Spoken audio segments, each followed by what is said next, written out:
Hello.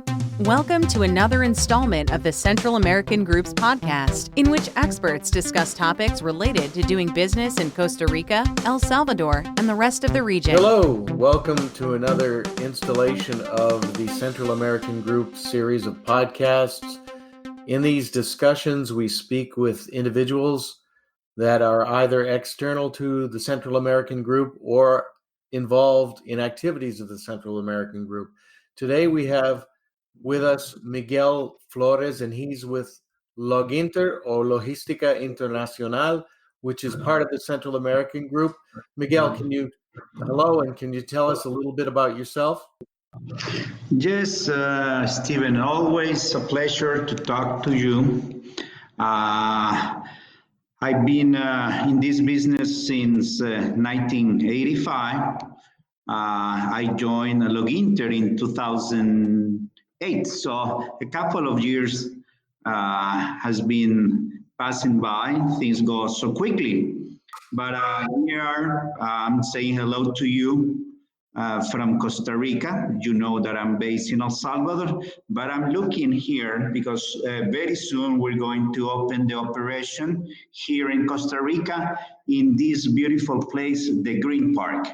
So greetings to everybody from Costa Rica. Well, thanks a lot. It's must be beautiful down there. Well, we have several questions that we'd like to ask you today, having to do with the services that are offered by Loginter in both El Salvador and very shortly in Costa Rica. And could you tell us, let's talk about consolidation of cargo under the International Services Law in El Salvador. Can you tell us what is a consolidation service under the International Services Law in El Salvador? Yes, exactly. This law was especially designed for in El Salvador several years ago. It was almost at the beginning of Loginter. And in this part specific for consolidation, this law allows to get cargo in our facilities from different shippers that are actually manufacturing cargos in El Salvador. They bring it to our facility. We receive partial cargos from different vendors, and then as soon as we have enough cargo for filling a container, we do the consolidation and export the cargo. So this means it's going to be, even there are several vendors, they can use one single point of origin to export their cargo.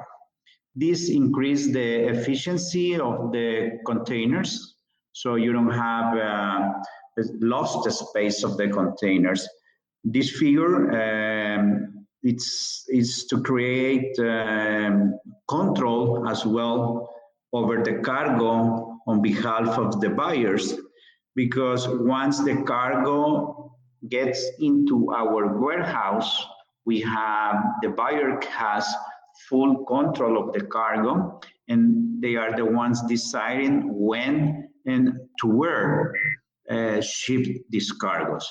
That's one of the parts of the idea.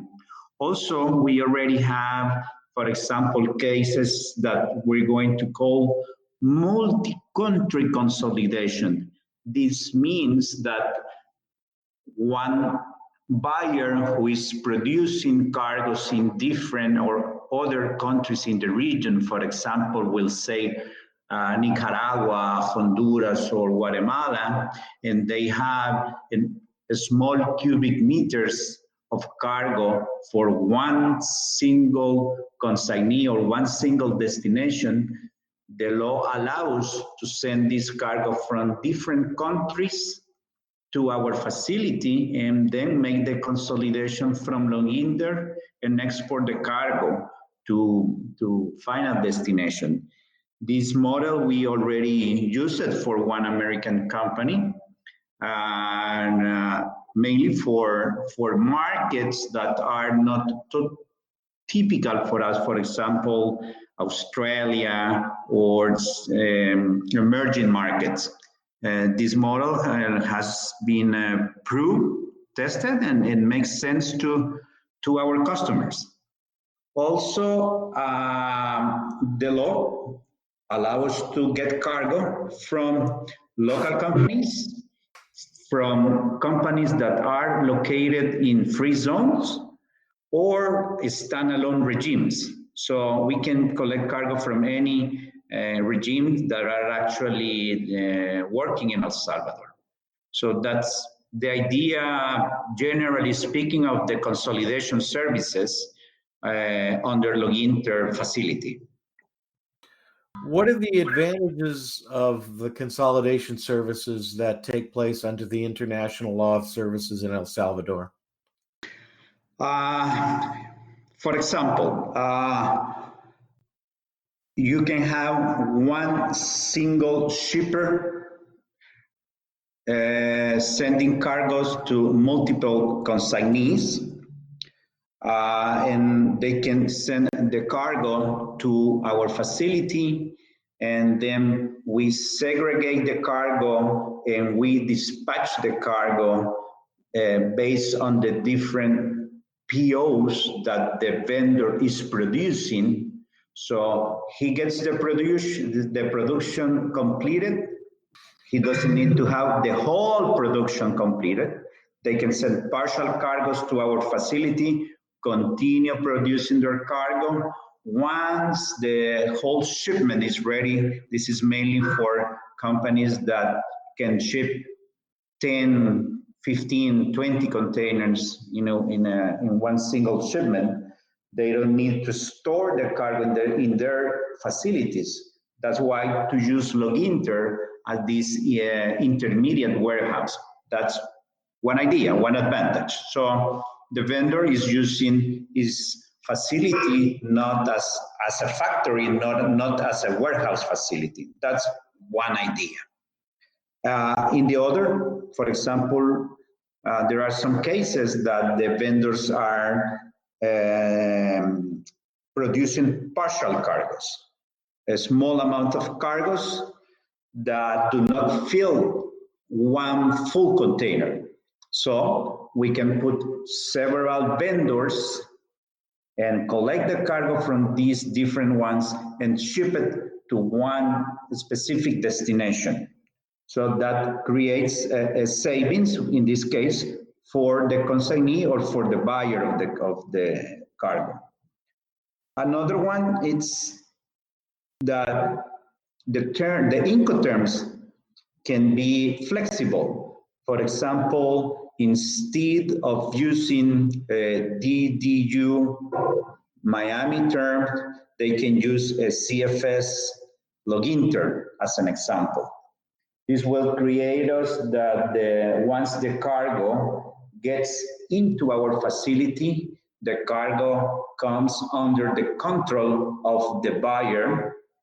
So the vendor receives his payment, but the cargo is fully under control of the buyer, and the buyer can guarantee to his final destination when and where and through which shipping line or airline is going to receive the cargo. So in other words, they have more visibility or have visibility of what cargo is in El Salvador. They don't need to wait until they open their containers at their destination or their warehouses or distribution centers in the States. They will know it exactly, since the cargo is still in the place of where the cargo was manufactured. Those are some of the ideas that I have in my mind, Stephen. Well, what kind of businesses would use this consolidation services under the international service law in El Salvador? Well, as I tell you, unfortunately, the government create this law to try to cover all the different regiments that are that we are using in El Salvador. So now we can use the facility or this method, even it is a local person, a local guy, a Salvadorian company producing, or can be used by any company that is located on a free zone, or can be used in any company that is located or working under standalone regime. So actually, any kind of production, any way that they are producing for overseas customer can use this service. Who else can do consolidation of cargo under the international services law in El Salvador? Only the logistics operators as Loginter. This law was very strict.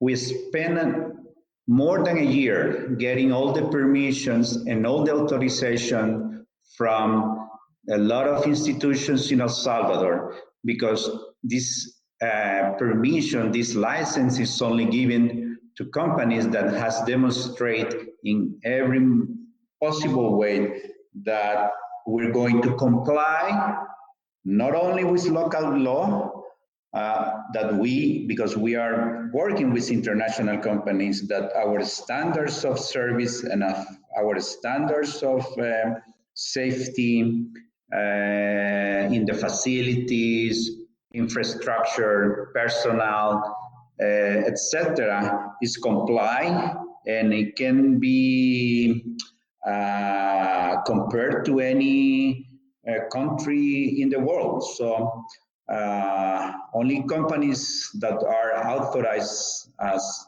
Ley de Servicios Internacionales, as Loginter, can do this type of shipments. Do you have any customers currently operating under the international services law in El Salvador? Yes, Stephen. We have one customer that is in the actually using this service for, I will say, 2-3 years. It is a very famous US brand that has different vendors working in El Salvador. They did it, as I told you, they changed the terms of Incoterms, and now once the cargo is delivered into Loginter, they have the full control of the cargo. So we receive small trucks or big trucks from 3, 4, 5 different vendors. We get the cargo, and then we start scanning the cargo. We scan each box that has been delivered during the week in our facility. Then we transmit an EDL file to this our customer system, so they have the visibility of what type of cargo we have in Loginter. Then they start ordering us which POs needs to be dispatched to which of their destinations in the States. So what they are doing, and basically the saving for them is that we are working under just-in-time delivery. They are cutting their expenses of warehousing in the States. Of course, it's more cheaper to have a warehouse facility in El Salvador rather than the States. And in other words, we act as their own warehouse in El Salvador. As well, we act as their eyes or their control in origin, because in case we see a box or a label that is being damaged or has something wrong, we immediately inform the shipper and they change the box or the label, so everything goes smooth. So we ensure that the shipments are going free of any problems since El Salvador. Miguel, just one last question. You mentioned that you're speaking today to us from San Jose, Costa Rica, and you mentioned that you're already up and running and have been for several years in El Salvador. When do you expect that operations in Costa Rica will begin? Uh, well, we already complete the process. We already have the authorization from Procomer here in Costa Rica that we're going to operate this type of facility in Costa Rica with our partners at the Green Park. Uh, the warehouse, it's almost complete. What we are discussing here right now is our, in terms of distribution of the racks, location of the receptionist of the cargo, small things that need to be clarified.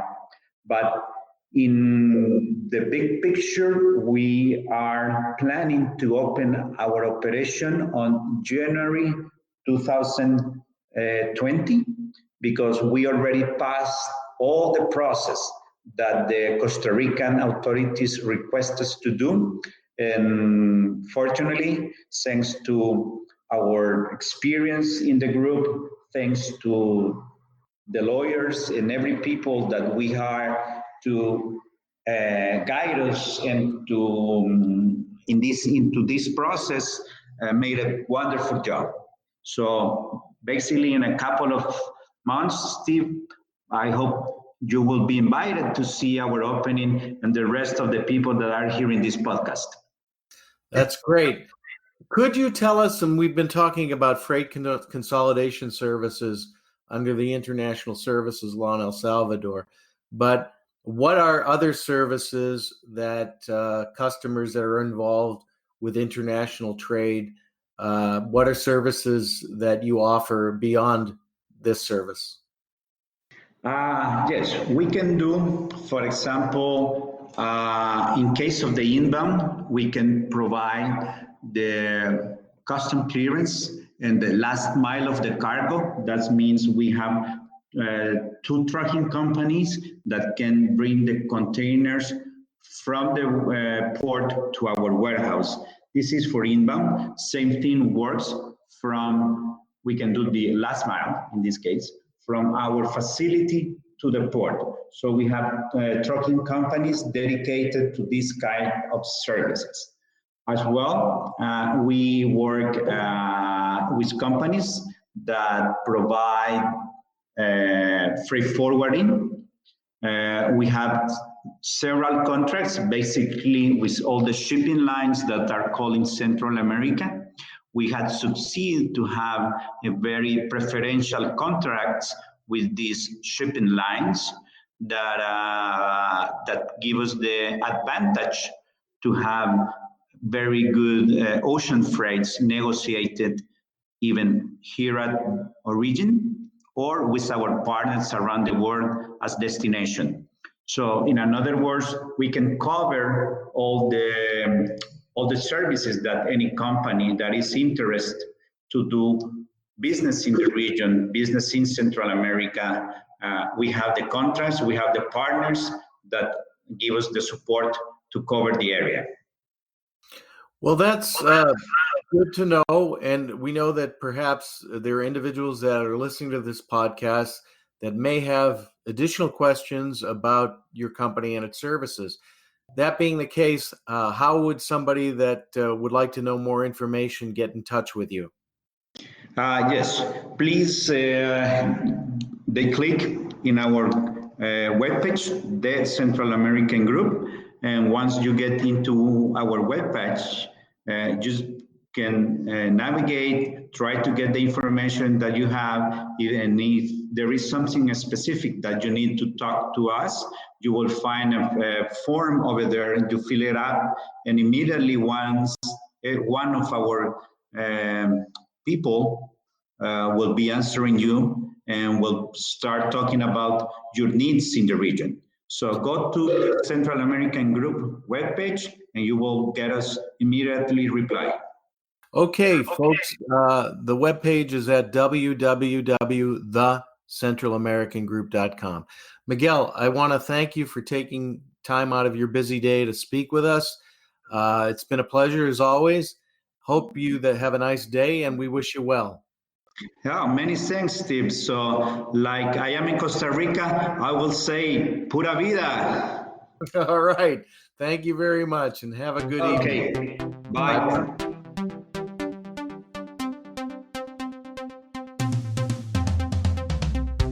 Thank you for listening. Sign up to receive the Central American Group's quarterly newsletter by visiting www.thecentralamericangroup.com.